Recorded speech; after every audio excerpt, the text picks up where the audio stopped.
ವಿಜಯಪುರ ಜಿಲ್ಲೆಯ ನಿಡಗುಂದಿ ತಾಲ್ಲೂಕಿನ ಚಿಮ್ಮಲಗಿ ಗ್ರಾಮ ಪಂಚಾಯಿತಿ ವ್ಯಾಪ್ತಿಯಲ್ಲಿರುವ ಶೀಕಳವಾಡಿ ಕೆರೆಯ ಪುನಶ್ಚೇತನ ಕಾಮಗಾರಿ ಭರದಿಂದ ಸಾಗುತ್ತಿದ್ದು ನೂರಾರು ಜನರಿಗೆ ಆಸರೆಯಾಗಿದೆ.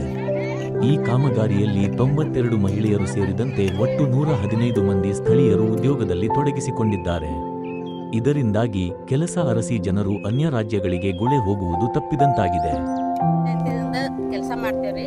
ಈ ಬರಗಾಲದಿಂದಾಗ ನಮ್ಗೆ ಭಾಳ ಉಪಯೋಗ ಆಗೈತ್ರಿ. ನಮ್ಗೆ ಇದರಿಂದ ಭಾಳ ಹೆಲ್ಪ್ ಆಗೈತ್ರಿ ನಮ್ಮ ಸಂಸಾರಕ್ಕೆ, ನಮ್ಮ ಕುಟುಂಬಕ್ಕೆ.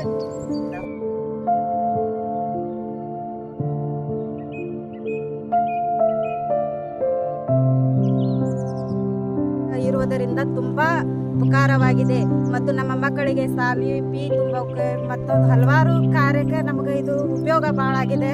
ಇದನ್ನ ಹಿಂಗ ಕಂಟಿನ್ಯೂ ಕೊಡ್ರಿ. ನಾವು ಕೆಲಸ ಅಷ್ಟು ಒಕ್ಕಟ್ಟಾಗಿ ಚಂದ ಕೆಲಸ ಮಾಡ್ಕೊಂಡು ಹೋಗ್ತೇವೆ. ಈಗ ಮನ್ನಿ ಸಲ ಕೊಟ್ಟೊಳಗ 100 ದಿನ ಕೆಲಸ ಮಾಡಿದ್ದೇವೆ. ಮತ್ತೆ ಈಗ ಕಂಟಿನ್ಯೂ ಕೆಲಸ ಕೊಡಬೇಕಂತಿದ್ದಾರೆ. ಈಗ 120 ದಿನಗಳು ಕೆಲಸ ಕೊಡುತ್ತೇವೆ ಅಂತಂದಾರ ನಾವು ಹಿಂಗ ಚಂದ ಕೆಲಸ ಮಾಡ್ಕೊಂಡು ಹೋಗ್ತೇವೆ.